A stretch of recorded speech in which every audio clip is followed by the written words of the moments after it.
ஆன்மீக அன்பர்களுக்கு வணக்கம். சைவ நெறி திருத்தொண்டர் வரலாறுகளை உலகறியச் செய்யும் வண்ணம் பாடி அருளினார் சேக்கிழார். யார் இந்த சேக்கிழார்? இவர் சோழப் பேரரசின் முதலமைச்சராக பணியாற்றியவர். தமிழ் கூறும் நல்லுலகத்தின் தலைசிறந்த கவிஞர்களுள் ஒருவர். இவர் தொண்டை மண்டலத்தில் குன்றத்தூரில் சேக்கிழார் மரபில் தோன்றியவர். அவரது இயற்பெயர் அருண்மொழித்தேவர் என்பதாகும். அவருடைய நல்லொழுக்கம், கல்வி அறிவு இவற்றை அறிந்திருந்த அனபாயச் சோழ மன்னன் அவரை தனது முதன் மந்திரியாக நியமித்து உத்தம சோழ பல்லவர் என்ற பெயரை வழங்கினார்.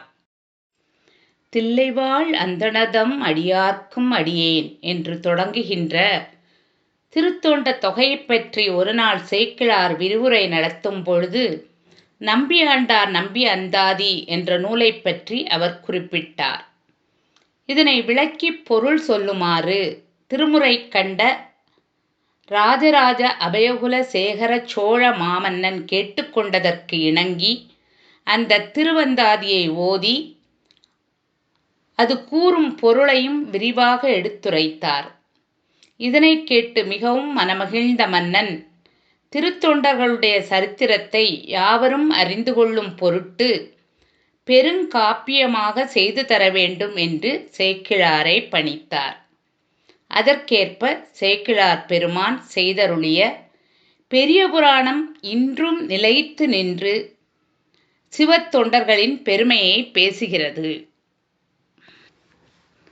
பக்திச் சுவை கொட்டப் பாடப்பட்ட பெரிய புராணம் சமயத்துறையில் மட்டுமில்லாமல் இலக்கியத் துறையிலும் வரலாற்றுத் துறையிலும் இசைத்துறையிலும் ஈடு இணையற்றதாக விளங்குகிறது.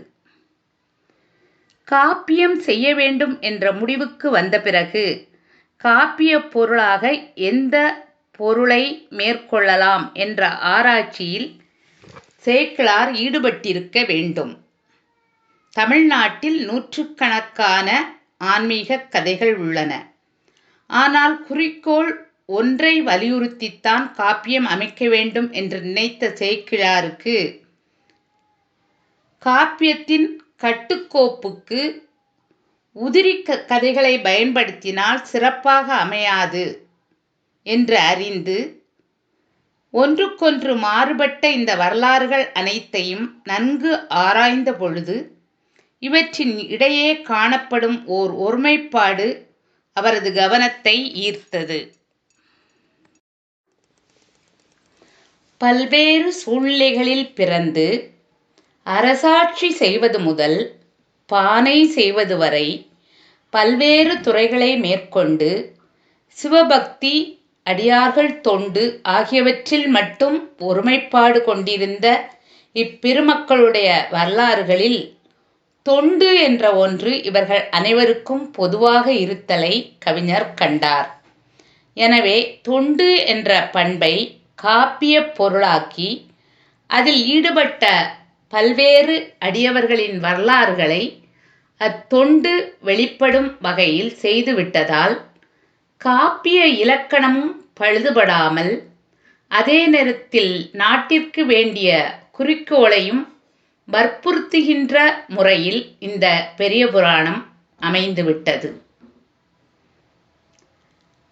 பெரிய புராணத்தில் உள்ள குறிப்பிட்டுள்ள 63 நாயன்மார்களின் வரலாறுகளை படிப்படியாக அறிந்து கொள்வோம். நன்றி.